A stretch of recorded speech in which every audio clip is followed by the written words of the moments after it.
अस्सलाम वालेकुम and welcome to tonight with Nadeem Sethi. मैं हूं मुनीब फारूक और मेरे साथ मौजूद है नदीम सेठी साहब। नाज़रीन, आज के इस प्रोग्राम में हम बात करेंगे कराची की सूरत हाल पे, जो कि बद से बदतरीन होती जा रही है। लम्हा फिक्रिया है वहाँ पर मौजूद तमाम सियासी जमातों के लिए। जब किसी एक सियासी जमात से पूछा जाता है तो कहा जाता है कि जी ये किसी दूसरी सियासी जमात के लोग कर रहे हैं, लैंड माफिया है, ड्रग माफिया है, कुछ ऐसे बैरन्स हैं, कुछ ऐसे लोग हैं, कुछ ऐसे गैंग्स बने हुए हैं जो ये अनरेस्ट फैला रहे हैं। और इसमें जाने किन लोगों की ज़ाया होती हैं, मासूम शहरियों की।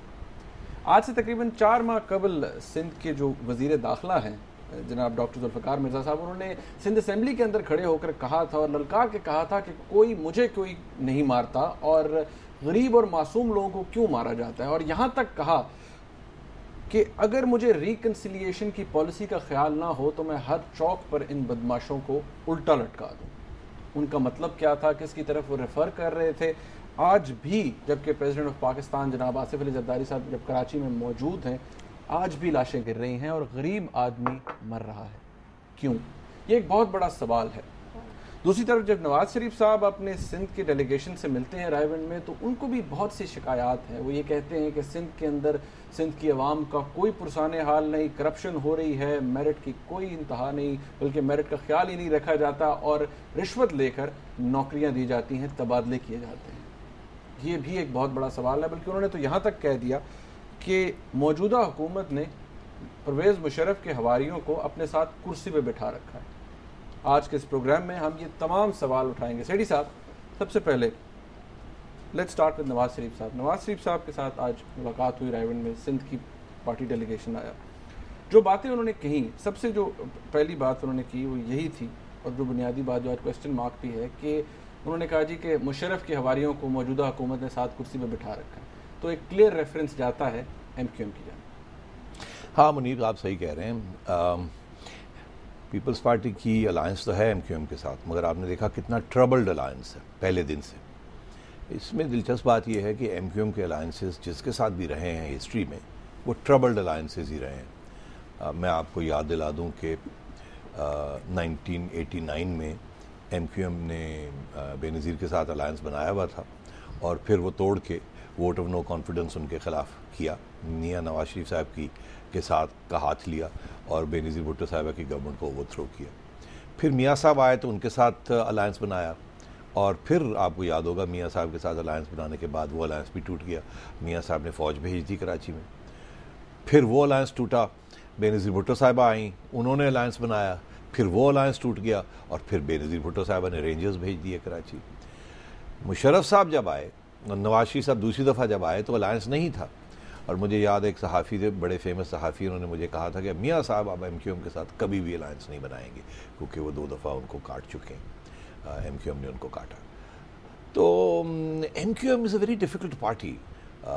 तकड़ी पार्टी है, स्ट्रॉन्ग पार्टी है, मिलिटेंट पार्टी है, और वो अपना जो कहती है वो करवा के रहती है, और 20 सीट्स लेती है, जिसके साथ वो एक पूरी नेशनल और प्रोविंशियल गवर्नमेंट को एक किस्म की, आप समझें, ब्लैकमेल करके या टाइट करके कॉर्नर में रख के उनको रखती।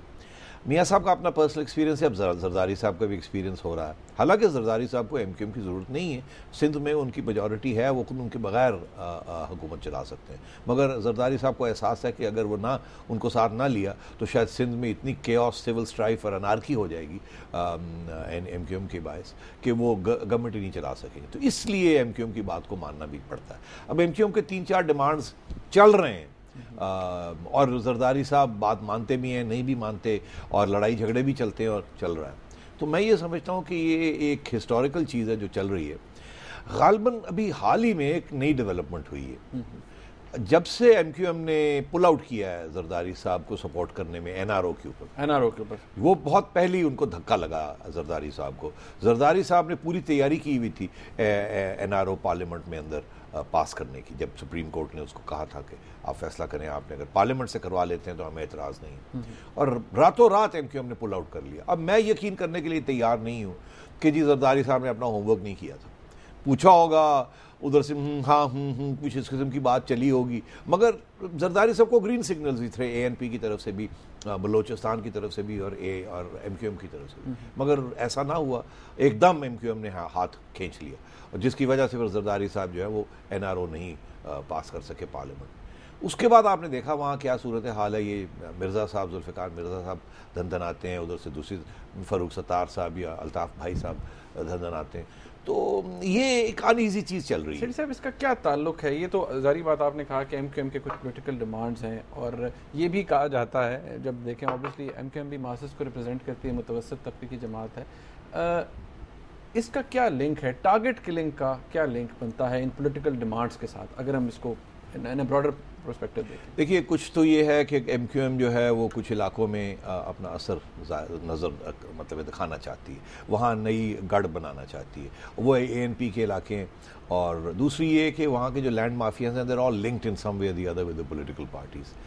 मगर आई थिंक सबसे अहम बात ये है कि, और ये मुझे बहुत अफसोस हो रहा है ये कहते हुए, कि शायद कुछ स्ट्रेटेजिक डिसीजन ले ली है एमक्यूएम ने, और कि वो अब फेडरल गवर्नमेंट जा रही है और कराची को गर्म रखा जाए, किसी स्टेज पे भी बटन दबाए जाएं और डिस्टेबलाइज किया जाए। ये अब मैं बहुत अफसोस से ये कह रहा हूँ, क्योंकि मुझे कुछ इशारे मिले हैं इस किस्म के कि जी गर्मी आ रही है मगर बर्फबारी होने वाली तो ये अल्ताफ भाई ने कहा था ना?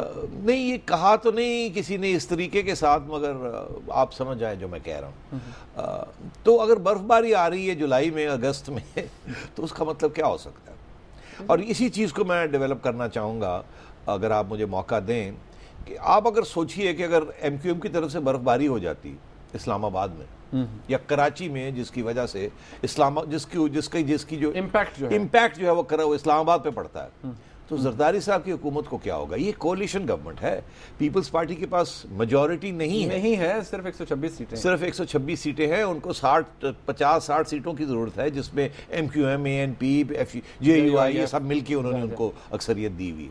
अगर आज देख रहे हैं आप मौलाना फजल, वो भी आंखें दिखानी शुरू कर दी उन्होंने भी, नजर आ रहा है आपको कभी वो, हाँ, मगर इस पहली दफा है 3 साल में कि वो एमएमए की तरफ उन्होंने थोड़ी सी पेशकदमी की है। ये बड़ी इंटरेस्टिंग डेवलपमेंट है। दूसरी तरफ ये कि एमक्यूएम की तरफ से ये एक तसलसल स्ट्राइफ चल रही है। और तीसरी चीज़ ये जो आज नवाज शरीफ साहब ने कहा है, इशारा दिया है कि जरदारी साहब जो है ये अभी भी मुशर्रफ साहब के सपोर्टर्स के साथ कुर्सी पे उनको बैठाए हुए हैं, तो मिल रहे हैं वो सिंध डेलीगेशन से, तो नेचुरली रेफरेंस जो है वो। हाँ, अब सिंध डेलीगेशन जो यहाँ आई है, मुझे नहीं पता क्या बात की है, मगर 2 बातें मुझे पता है कि होंगी। ये लॉजिकल है ये कि ये की बात की होगी। एक तो उन्होंने ये कहा होगा मियाँ साहब को कि जरदारी साहब की हुकूमत सिंध में अनपॉपुलर हो रही, क्योंकि सिंध डिसग्रंटलमेंट बहुत हो रही है। वो सिर्फ सिंध में तो नहीं हो रही, हर जगह हो रही है, मगर सिंध उनका बेस है ना, सिंध कार्ड जिसको कहते हैं। सिंध कार्ड जो है कि वहाँ उनकी गवर्नमेंट जो है वो अच्छी कारकर्दगी का इजहार नहीं कर रही, वहाँ कमज़ोर हो रही है पीपल्स पार्टी। जो उन्होंने आपको जिक्र किया ना कि जी वो सिंध से करप्शन बड़ी चल रही है, करप्शन बढ़ गई है, वो हो रहा है। और दूसरा ये कि मुझे ये एहसास हुआ कि आपको पता है ना कि मुस्लिम लीग के इस वक्त वहाँ कोई ख़ास वोट नहीं मिला पिछली दफ़ा, मगर मेरी सोर्सेज ये कह रही हैं कि मुस्लिम लीग जो है थोड़ी पॉपुलर हो रही है सिंध में, in opposition to Peoples Party. और एमक्यूएम के रूरल सिंध में तो वैसे ही प्रॉब्लम्स हैं एमक्यूएम के साथ सिंधियों के। सेठी साहब, यहाँ एक ब्रेक लेते हैं, क्योंकि इसी इशू को हमने डिस्कस करने की कोशिश करेंगे। हम किसी स्टेज पे फैसल सब्जवारी साहब को भी हम लाइन पे लें, जो कि प्रोविंशियल मिनिस्टर हैं फॉर यूथ अफेयर। नाज़रीन, एक ब्रेक लेते हैं यहाँ पर। ब्रेक के बाद जब हम वापस आएंगे तो कराची ही के हवाले से डिस्कशन करेंगे। एक बात जो नवाज शरीफ साहब ने कही कि करप्शन हो रही है, तो करप्शन में ज़रूरी नहीं है कि एमक्यूएम इन्वॉल्व हो। करप्शन का एक मेजर शेयर जो है पाकिस्तान पीपल्स पार्टी काफ़ी मशहूर हो रही है करप्शन के हवाले से। इस हवाले से हम मज़ीद बात करेंगे एक ब्रेक के बाद। हमारे साथ रहिएगा।